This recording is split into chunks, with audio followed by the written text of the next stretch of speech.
The prestigious lawns of Wimbledon, home to legendary matches and historic triumphs, are rarely the scene of controversy beyond the scoreline. Yet this year, attention has shifted from rackets and serves to a conversation that intertwines sports, media ethics, and gender norms.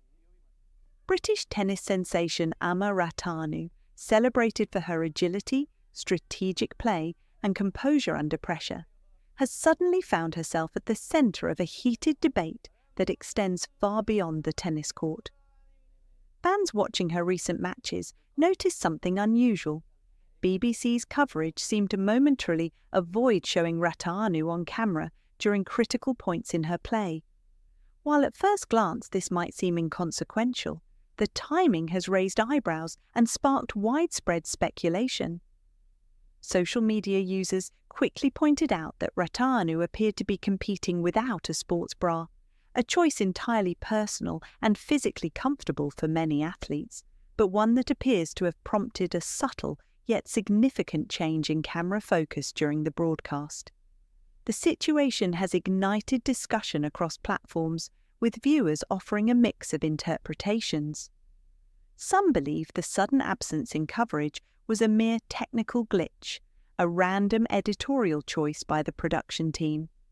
Others have criticised the broadcaster, suggesting that the decision reflects outdated, even sexist attitudes toward female athletes. They argue that the focus should remain on athletic performance, not personal clothing choices, and that censoring an athlete for her comfort is both unnecessary and regressive. Social media reacts, athlete or image. As the debate unfolded online, the conversation became as much about sports culture as it did about media responsibility. Supporters of Raducanu quickly took to social media to voice their outrage, emphasizing that athletes' clothing decisions should not overshadow their performance or achievements. Comments flooded in, highlighting that Raducanu is first and foremost a professional athlete, not a fashion model, and her comfort should be respected above arbitrary expectations. The discussion also touched on broader societal themes. Many users pointed out that in 2025, the scrutiny of a female athlete's undergarments feels increasingly outdated. Critics questioned why the media continues to police women's attire in professional sports, even when there are no explicit rules being broken. The incident has sparked a larger dialogue about how women are portrayed in sports broadcasting, how personal choices are respected, and the lingering presence of traditional norms that may no longer serve their original purpose. Wimbledon's dress code: tradition meets modernity. Wimbledon is known for its strict all-white dress code, a tradition that stretches back over a century. Competitors are required to adhere to uniform guidelines with emphasis on colour and overall appearance on court.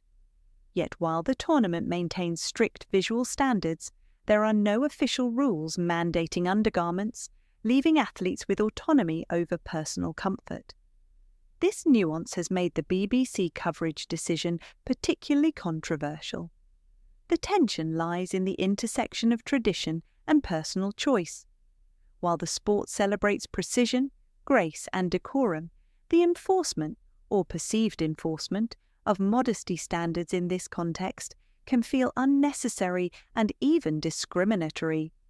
Raducanu, as one of the brightest young stars of British tennis, has inadvertently become a focal point in the ongoing struggle between performance-driven sports culture and outdated image expectations. Historical context: female athletes and media scrutiny. Raducanu's situation is far from unprecedented. Female athletes across disciplines have repeatedly faced scrutiny over clothing choices, with public and media expectations often rooted in modesty norms rather than athletic necessity. Gymnastics, track and field, and tennis have all witnessed similar debates, in which athletes expressing comfort or choosing performance-friendly attire have been met with criticism or altered media coverage. These incidents highlight a persistent issue. women in sport are often held to dual standards. Their achievements are celebrated, yet their bodies and clothing choices remain a topic of public judgment. Athletes have frequently spoken out about the tension between performance and appearance, challenging conventions that prioritize image over function.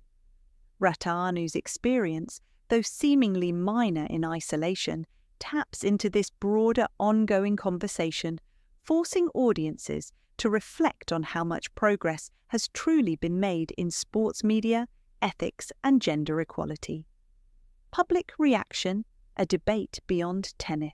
The controversy surrounding Raducanu extends far beyond tennis enthusiasts. It has captured attention from advocates of gender equality, media ethics commentators, and social media users invested in cultural conversations. The question at the heart of the debate is simple yet profound. Should a professional broadcaster alter coverage based on a personal clothing choice when no rules have been violated? Supporters argue that focusing on the athlete's attire detracts from the sport itself and reinforces antiquated perceptions of women's roles in public life. Critics of the BBC's alleged decision frame it as an unnecessary intervention that undermines autonomy and perpetuates gendered double standards. Both sides acknowledge the symbolic weight of the incident. It is not just about one athlete or one match, but about the values that guide how female athletes are treated in high-profile sporting events. Media responsibility, ethics, and editorial choices. The situation also raises questions about the responsibilities of broadcasters. Sports media outlets have immense influence over public perception, and their editorial choices can either challenge or reinforce societal norms. In this case, the decision to reportedly reduce Raducanu's camera presence, whether intentional or not, has ignited debate about the boundaries of editorial control and the potential for unconscious bias in sports coverage. Journalists, commentators, and media ethicists have weighed in, noting that while technical errors and on-the-fly directorial choices are inevitable in live broadcasts, patterns of selective coverage can have significant cultural impact. When coverage decisions disproportionately affect female athletes in ways that their male counterparts rarely experience, it suggests a systemic issue that goes beyond isolated incidents. Silence speaks, the absence of official statements. At the time of writing, neither Raducanu nor the BBC has released an official statement regarding the incident. The silence has only fueled speculation and conjecture as audiences fill the gap with assumptions about intent, professionalism, and propriety. In situations like this, the lack of communication often becomes part of the story itself, allowing narratives, both supportive and critical, to gain momentum on social media platforms. While a formal response could clarify intentions or address misunderstandings, the ongoing absence emphasizes the tension inherent in live sports coverage. Editorial decisions are made rapidly, often under pressure, yet their repercussions are subject to intense scrutiny. This dynamic illustrates the broader challenges female athletes face, not just in competition, but in how they are represented and perceived by the public. Performance versus image, the core debate. At its heart, the controversy is about performance versus image control. Raducanu is undeniably a talented athlete whose career trajectory is defined by skill, strategy, and dedication.